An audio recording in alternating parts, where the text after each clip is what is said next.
welcome back to In Focus. I'm your host, Yesenia Taveras.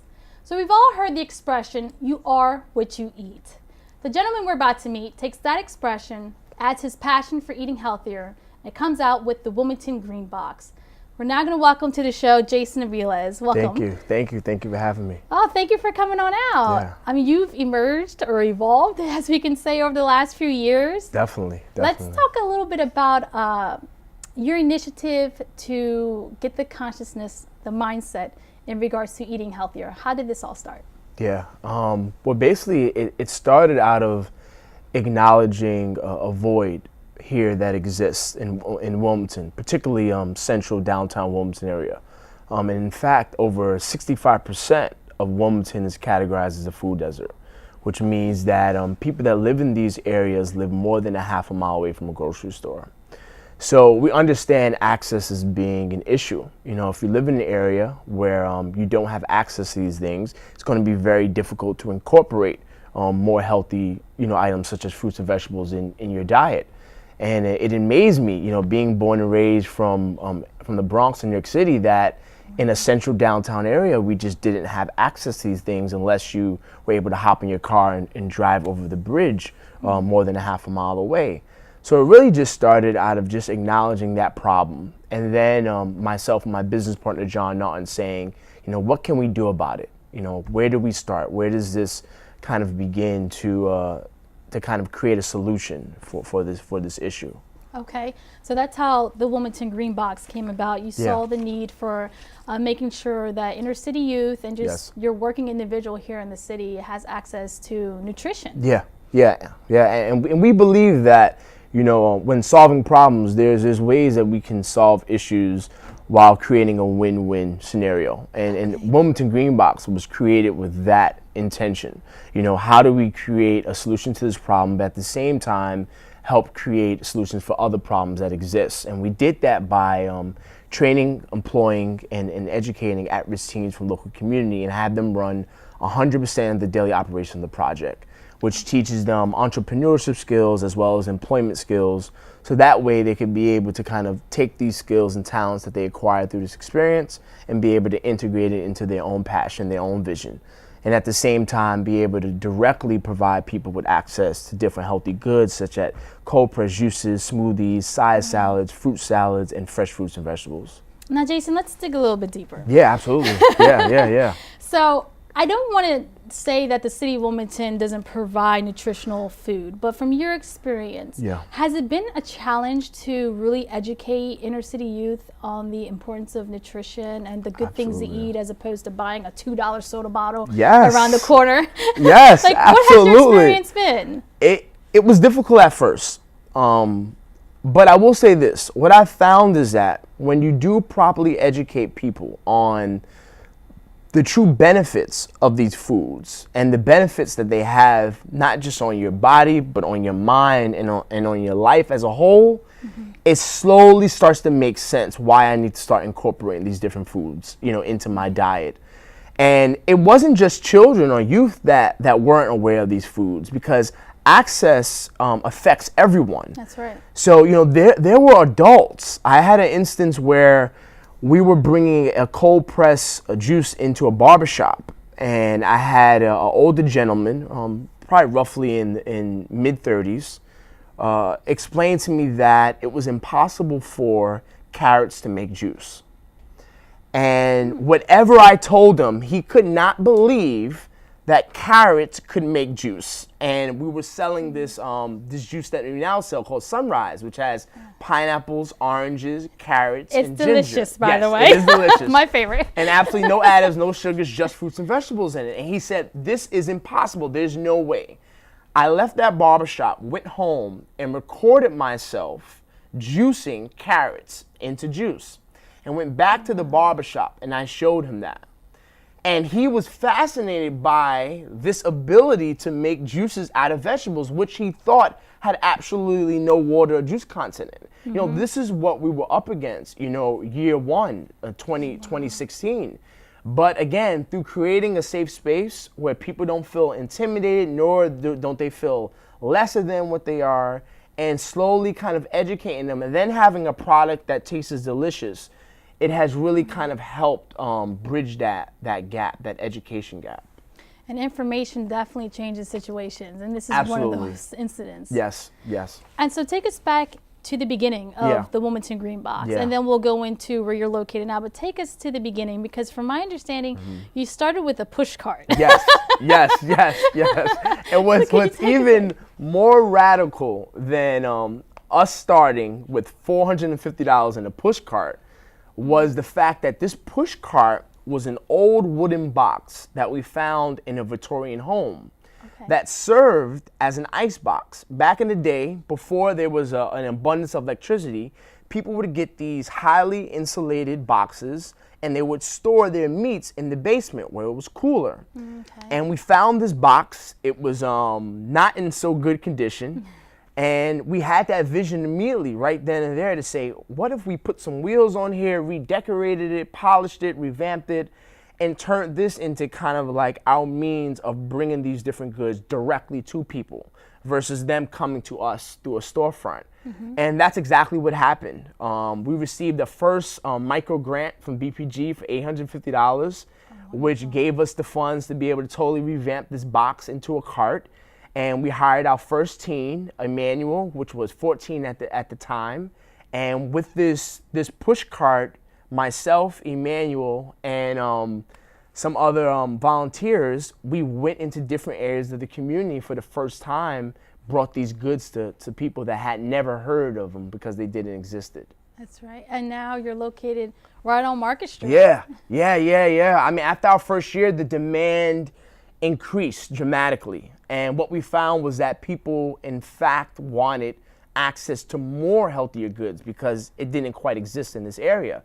And, you know, with an increase in demand, we tried to come up with creative ways to fulfill that demand. And one opportunity that we've seen was this dormant, neglected green space right on Market Street, right between 4th and 5th Street.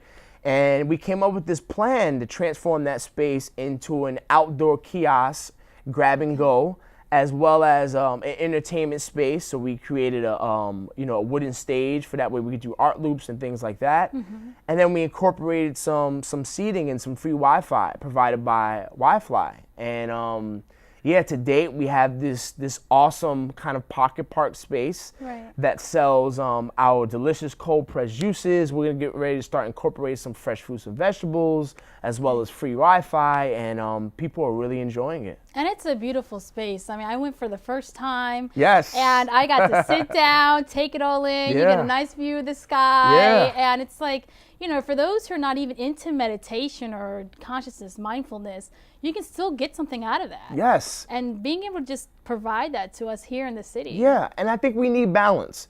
You know, I think the city of Wilmington is known for its corporate engine. And at the same time, in order to keep that engine going, we need to make sure that we're incorporating more time, you know, for ourselves. And in the park, the pocket park is exactly that. You know, people just come and kind of just hang out. We have this really cool kind of rocker chair that you can kind of lay up in. That's my favorite. Yes, you can kind of lay up in the sun with a cold pressed juice and still be able to do some work, you know, from your laptop because we have that free Wi-Fi. That's right. So it has those different elements that we kept in mind to kind of make it that much more suitable for this area. And the fact that you refurbished the area, you kind of put your own little touch to it. Yes. That blew me away. Yes. There's like a little painting up there. Can you tell us a little bit about that? Is it like an icon, or is it to resemble one of the youth that actually is employed by you? Yeah. So one of the things that we tried to do when we created this outdoor kiosk space was partner with as many different local community organizations, artists, and entrepreneurs as possible. Okay. And for this project, we reached out to Smash Label, who has a history of doing multiple murals across the city of Wilmington. And we explained the vision to him, and that same day, he went out, got everything he needed, brought a scaffolding so that way he can, you know, reach the height to be able to do the mural. And on the spot, spray paint the wall, just kind of brought the vision to life. And the characters really represent, you know, not just the youth, but the youthful energy, you know, that we bring, you know, through our brand and through our market focus, which is really just kind of creating more bridges and spaces and opportunities to bring people together. And we know food to be one of the most important things that can kind of help bring people together and congregate people amongst different diversity, different ethnic groups, different backgrounds. Right. And we see that happening all the time in there. So those characters truly kind of reflect and try to showcase that ability, that energy. And it's a nonprofit organization. Yes, Let's not forget that. 501c3, absolutely. 501c3 certified. Yes. And you're really about the community. This nonprofit organization, like you said, is a win-win-win organization. Can you touch a little bit about that? Because I really want to emphasize, not only are you teaching these inner city youth about entrepreneurship, but you're also purchasing these goods from local businesses. Can you tell us a little bit about that? Yeah, I mean, for us, we don't consider ourselves to be separate from the community. We live in this community that we're simultaneously serving and helping. So we're not separate from the problems. These problems affect us first. So when we look at trying to create solutions, we try to understand the dynamics of that area, of that community, and how many more ways we can incorporate and kind of bring people with us. And I think that's important because I think the city of Wilmington needs more public and private partnerships, because these opportunities aren't always seeked out from the people on the grassroots level. That's right. And it's our job as people on the grassroots, when we get opportunities to kind of bring along these local partners, to kind of give them the platform to also showcase their things, because when we're in the community, we see what's happening. We see how many great artists, creatives, and entrepreneurs are emerging. But the people with the finances and the people in power sometimes don't. So it was our goal to kind of set the intent with bringing these people kind of along with us. When we first launched that kiosk space, we partnered with NextFab. Okay. Who had just arrived on the scene to Wilmington, Delaware. And we built that 800-pound wooden kiosk that you see on Market Street at NextFab with our own hands. So we took into account, that there's this great resource right in our backyard. Like, why pay all this extra money when we can use that platform that they have as a resource, and at the same time kind of get that experience of building something up for the ground up. Mm-hmm. So that way our kids that work for us could take that much pride in it, because they know they were a part of that building process. And you said something that really resonated with me in regards to being in the middle of it all. Such a cliche, right? Yeah. But you're in the middle of everything that's going on within the city, and you're exposing these kids to something that is very possible for them. Because let's face it, we all go to college to get a degree, right? Yep. But very few of us go to college to learn about entrepreneurship. Yes. Some people look at it as a gimmick, and it's like, you won't be able to make money out of that. Whether it's being an author, starting your own business, that is the harder route, so don't go that way. Kids, let's steer you this way. Focus on something. Let's get your degree in this concentration, and that's where you go. And then it's not until after you leave college where you're like, wait a second, I don't want to work for anybody anymore. I want to work for myself. Yeah. And then you're kind of just stuck. And you got to look for like nonprofit organizations that hold free workshops. But here at Wilmington Green Box, you're like, no, you don't need to go there. Here you have an entrepreneur. We haven't even talked about your other business ventures, but you're providing these students for that, with that opportunity. And that to me speaks volumes, Jason. Yeah. It really does. And it's real all-hands experience. I train them, I educate them, everything from product knowledge to customer service to developing and branding and selling a product. But these kids learn from direct experience. After we train them, we put them right onto the field. Emmanuel was our first employee, and at 14, making on an average, $225 a week, making a minimum of $9 an hour. This was a real job for Emmanuel. And his first year was tough, getting behind a product and selling it in front of people that may not even, look like him, talk like him, act like him, dress like him, can be quite intimidating, but with our support and our guidance, he became the poster child of Wilmington Green Box, like overnight. People paid me no mind, and they would go right to Emmanuel because he's extremely charismatic, and through kind of building that confidence through experience, you can tell that he felt connected with the brand, and that was because we we learned his family. You know, we talk to his mom, we talk to his dad. After working, I drop him off at his grandparents' house.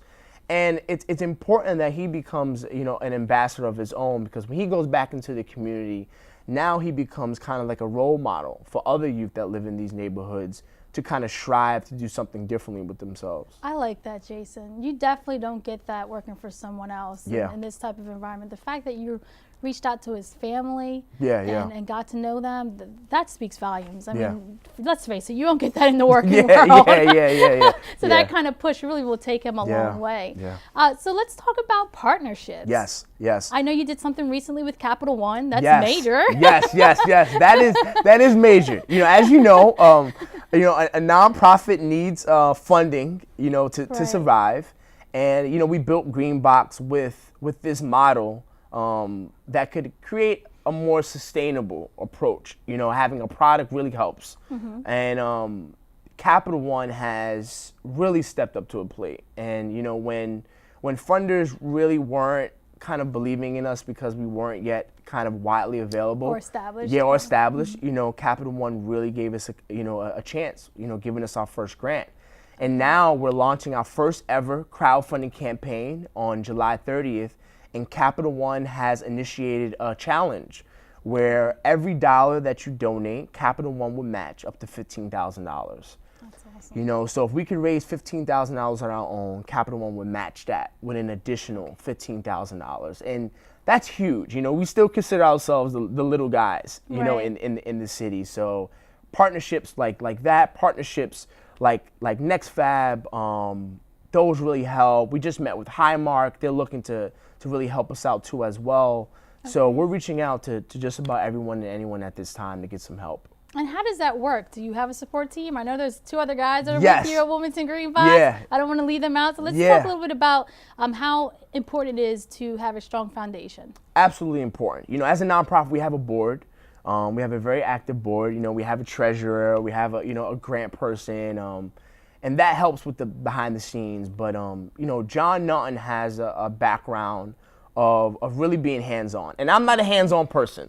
I'm a people person. I mean, when it came time to building that kiosk, I had to get dirty. But I'm the people person. I'm the talker. John, you won't see him, you know, too much kind of like in the mix because he doesn't talk. But when it comes to building and designing and really being part of the operation, he takes full lead in that. And we understand our strengths and our weaknesses. So as a team, we work together. James Thompson, for an example, he owns his and works for his own CAD company. And he helps out with a lot of the designing and the creative process of kind of coming up with these concepts. So us kind of working together creates this dynamic that just works because we have these different elements that don't overlap each other and really help kind of everything kind of push forward. So yeah. And I do honestly believe, like, for a nonprofit to be so successful, especially in the beginning, you have to know your brand, breathe your brand, eat, sleep your brand. So do these inner city youth that are actually involved and employed by you, do they actually drink these juices? So they're able to really like articulate this is what you're intaking into your body? And for real. Like, I mean, there will be days where things will be so busy, you know, that, you know, we couldn't step away from the cart, you know, to get lunch or to find food. So we ended up drinking those juices. I mean, I'm just going to put it out there. Like, our first year, you know, me and Manuel hit the ground running with that push cart. I mean, at times we were working 6-8 hours straight, you know, just kind of being in the mix, serving and selling. And the first thing that we had access to were those fruit salads, those cold pressed watermelon juices in mason jars. I mean, and that's what kind of fueled us. And what we've seen over time is that our kids now demand that they have more access to fresh fruits and vegetables. That's right. You know, they're going home and they're telling their mom, like, hey, could you buy some bananas, you know, just to have on the table so I can grab one kind of on the go. And our juices are good, and they're kids certified. If you look at our news feed on Facebook, on Instagram, you'll see a bunch of children and families, you know, consuming our juices and eating fresh fruits and vegetables because once you kind of put it in front of them and you kind of get them slowly acclimated, they end up really enjoying them. That's so it works. And even our former First Lady, Michelle Obama, she really took the initiative to make sure that our kids were exercising and eating healthier as well. So I believe that more and more people are becoming more conscious about their health, especially not only for us getting older, but obesity is so big in America as well. So this is a great opportunity to teach and, like you said, bring the access to people who probably will never get access to it. And so in regards to branding too as well, Jason, you yourself have a great story. I mean, you look great now. Thank you. Thank you. I didn't always look like this. I know, that's what I was getting to. A lot of people don't know your story. And I feel it's only right for you to share a little bit about your story and how you got to this place. Because as we all know, especially as the founder of a nonprofit organization, it takes discipline. It takes discipline and focus. And so can you talk a little bit about the university you attended, which I think is very unique, and also how that played a big role into not just you losing all this weight, but gaining this consciousness, and kind of how that birthed Wilmington Green Box. And I mean, you couldn't have said it any better, you know. Just sitting here now thinking about it, you know, Wilmington Green Box is really like the manifestation of all of my experiences leading up to this point. You know, I have a background working with youth. I've counseled youth in maximum security youth prisons, where I was working with kids that were 14 years old doing 25 years of life in prison, and also working with behavioral health department as, you know, special education advising, dealing with IEPs. So, you know, I have 8+ years professional working in that whole arena. And something that really startled me was our inability as teachers and instructors to really get to the root causes of these problems. And that led me to kind of looking for a solution for that problem at the time. And I found a consciousness-based education university while on Facebook. It was just an ad that popped up. I thought it was fake, but I checked out their website and I was like, yoga, meditation, organic vegetarian dining, that I had no idea of. I didn't know any of these words. I could barely pronounce consciousness even to this day, but it was so different and unique that I was like, I gotta check this out. And that led me to leaving my job and moving to a small city called Fairfield in Iowa, in the middle of nowhere, surrounded by cornfields. And at this consciousness-based education university, that's where I met a gentleman from India who introduced me to yoga. And at first I was really standoffish, you know, coming from the Bronx. Yoga is not the appealing thing to do. You'll never catch a young black male from the Bronx in yoga pants doing yoga. You won't catch it. You'll get questioned. You definitely will get questioned. And I was a little standoffish, and I slowly started to open myself up to it because he was just that persistent. And he ended up instructing me, and I learned. And after about a month of practicing, I went from nearly 300 pounds to losing my first 65 pounds. And currently right now, I'm down a little over 100 pounds. And what I learned most about that experience and being at the university was that, you know, health is a lifestyle. And it's not just about the food that you're eating. It's about the clarity of mind. It's about stress. It's about exercise. It's about happiness. And yoga really provided me with this kind of platform of understanding. So I could be able to acquire the tools and the knowledge to help kind of facilitate, you know, this process. And after graduating in 2014 with a custom bachelor's degree that I created in youth development and social change, I came to Wilmington, and I started to see the community through kind of a different lens. And that's when I really started to begin to kind of see the problems that exist. And Wilmington Green Box was an opportunity to kind of incorporate all these different elements that I found to be important for us to address as a community, as far as, you know, youth and crime and food and health and development. And, you know, here we are now, years later, with this, you know, great organization with an awesome mission and vision. And it's all happening. And it still fascinates me to this very day that we're here now and that I've come so far along, because it's been a journey, and it hasn't always been easy. It's been difficult at times. And I was just going to say, you made it very clear that it is a journey. Yes. People sometimes get on these fast diets and they're like, I'm going to hurry up and lose some weight because I want to look good in 3 months. Work. It is a journey, Yeah. like anything else. So as you're growing in your personal journey to maintain your consciousness and eating healthy, how have you been able to translate that into growing Wilmington Green Box? Like, what are some of the challenges and some of the great things that you've been able to see here in the city of Wilmington? Yeah, that's a very good question because that's exactly where I am in my life. And I would say this, that I think there was one thing I had to take away from everything, doing business and my personal life. It's that simplicity is beauty. And I think what we find ourselves trying to do in Wilmington Green Box ultimately is how can we continue to be effective, but also be as efficient as possible. Right. And, we do a really good job at being lean, which is, trimming any excess, anything that isn't serving us or isn't contributing to us fulfilling our vision. We really try to kind of leave, to the wayside. Okay. And it's about developing systems. It's about creating ways that we could be able to do things smarter and not harder. And our kids are a part of that learning process too. They teach us as well. We listen to them. They share with us like, how could we sell these juices a little bit more, easier? What are markets that you think that we're not tapping into that we could tap into that need what we have? And we're always asking ourselves, these questions. So in my personal life as well, I'm always asking myself, like, how can life look that much more simpler? And at the same time, how could I remain effective?